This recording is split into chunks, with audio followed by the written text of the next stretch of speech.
And today, we are happy to announce the completion of the review of the K-10 curriculum.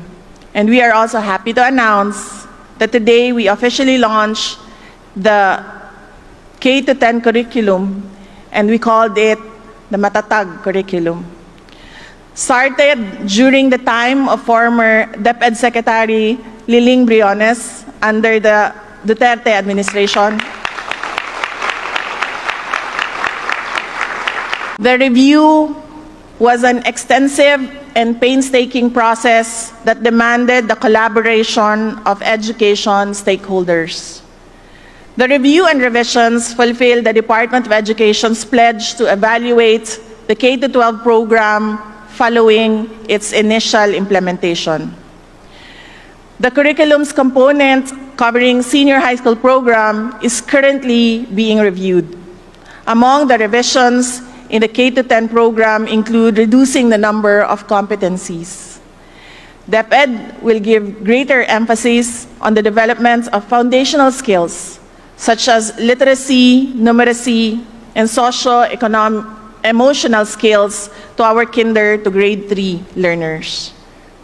The formation of our learners' values and development of their characters will be intensified in adherence to Republic Act 11476 or the GMRC and Values Education Act of 2020. The curriculum also features clearer articulation of the 21st century skills.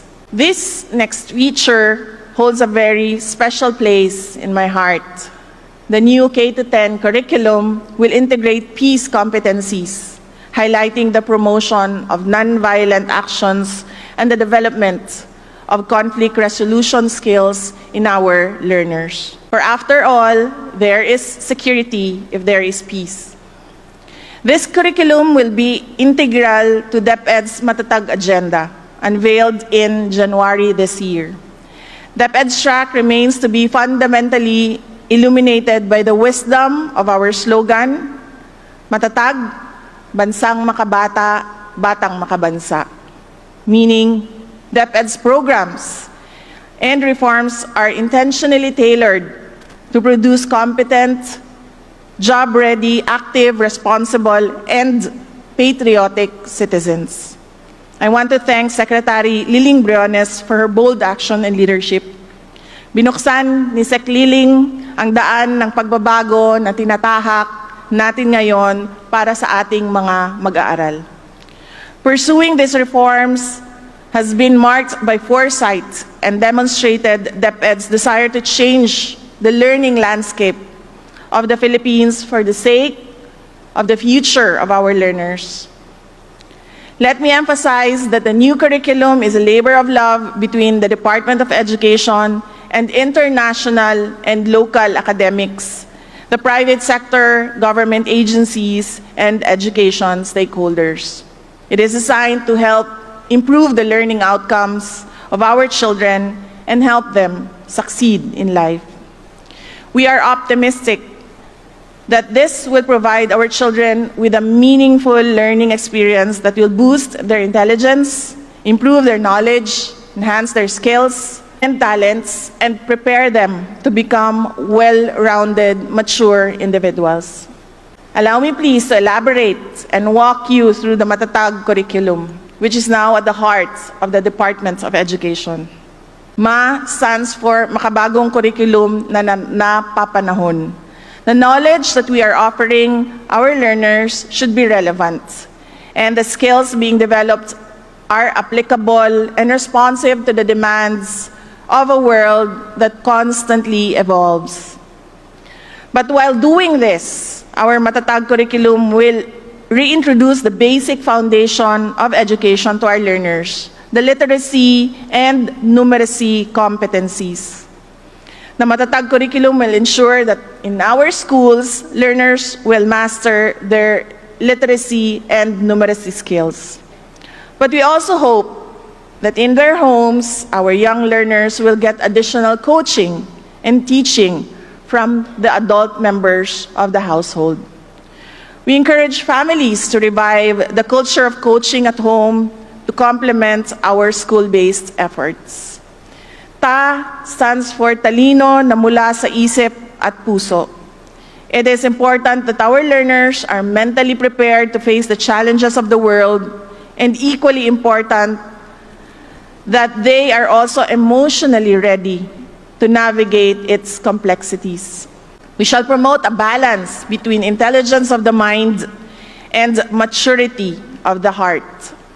Our progressive and holistic approach to education fosters creativity, critical thinking, problem solving, collaboration, adaptability, and digital and media literacy. These are essential skills needed to thrive and succeed in a contemporary society.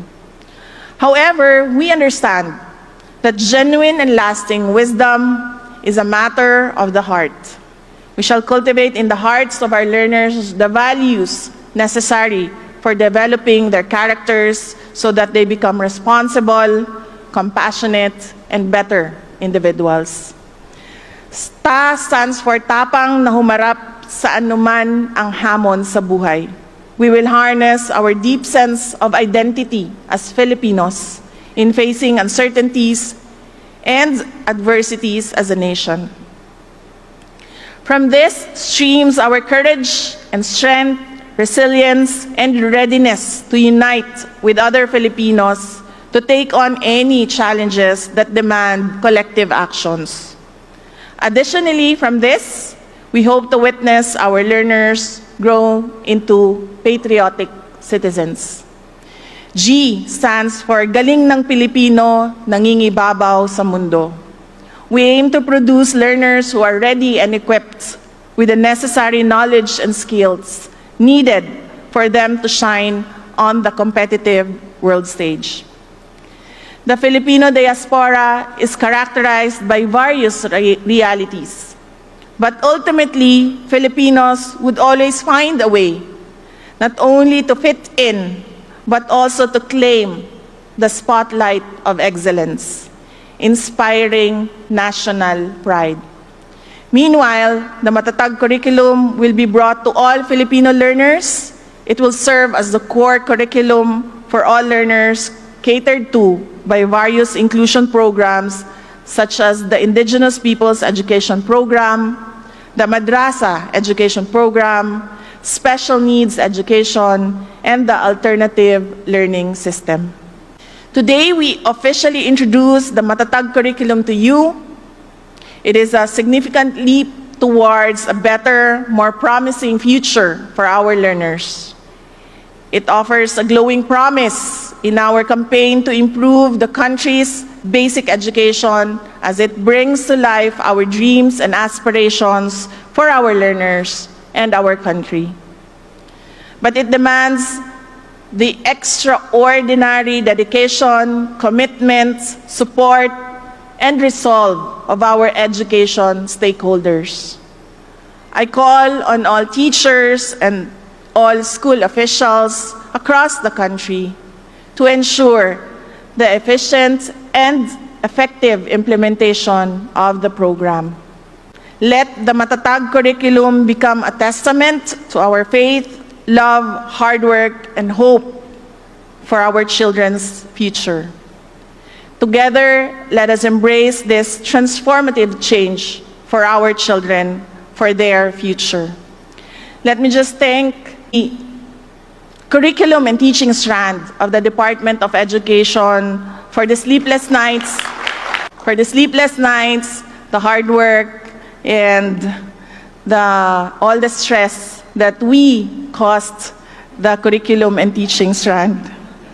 Sa totoo lang po, alam niyo po, in ASEAN, the Association of Southeast Asian Nations, there are only 3 education ministers that do not come from the education sector. Ako, Singapore, who is a military officer, and Malaysia, who is a politician as well. And I heard that Indonesia is a businessman, but I do not know if he has an education background. But alam ko, 3 lang kami sa ASEAN na hindi galing sa education sector. And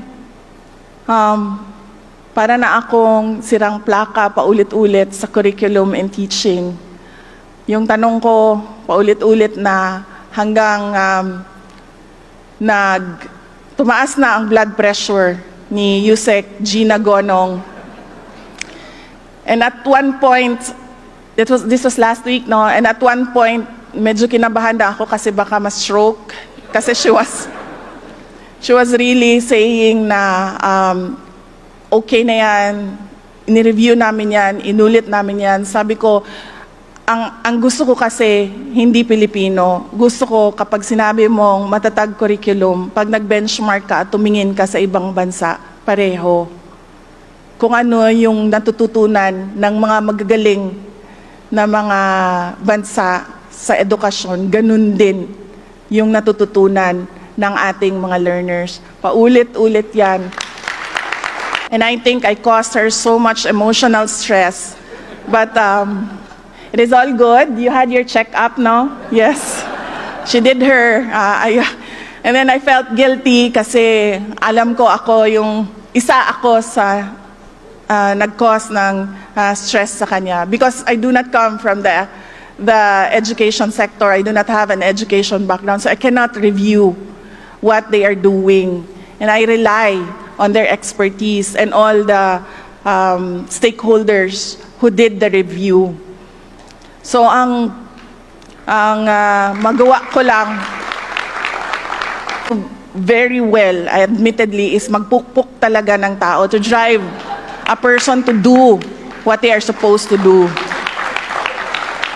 Salamat po ako sa lahat ng personnel ng Curriculum and Teaching ng Department of Education. And of course, we are truly thankful for the external stakeholders who gave their all-out support to this Matatag curriculum. Maraming salamat sa inyo. Kababayan, patuloy tayo maging matatag para sa isang bansang makabata at batang makabansa. Ang lahat po ng ating ginagawa ay para sa Diyos, sa bayan at sa pamilyang Pilipino. Syukran.